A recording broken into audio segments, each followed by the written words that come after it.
divided by 2 cube times the quantity of 6 minus 2 plus 25 minus 9. Okay, try natin.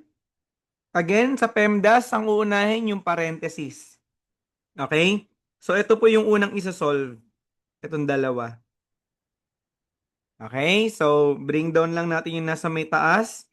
64 divided by, unahin natin yung nasa parenthesis. So, we have 2 cube. So, dito, ang mauuna mo dito yung 6 minus 2. Tama? Kasi double parenthesis po yan. Ang uunahin nyo yung pinaka nasa loob. Okay? So, 6 minus 2, that is 4. Plus 25 minus 9, that is 16. Okay?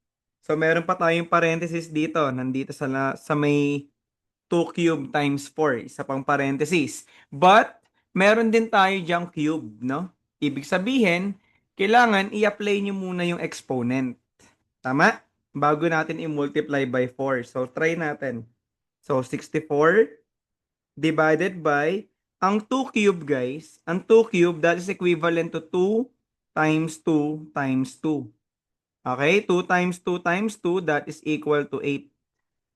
Diba? 2 times 2, 4 times 2, 8. So, we have 8 times 4 plus 16.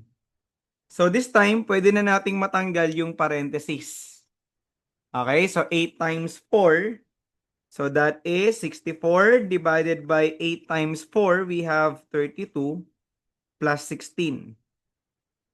Okay? So, wala na tayong parenthesis. So, MDAS rule na lang tayo.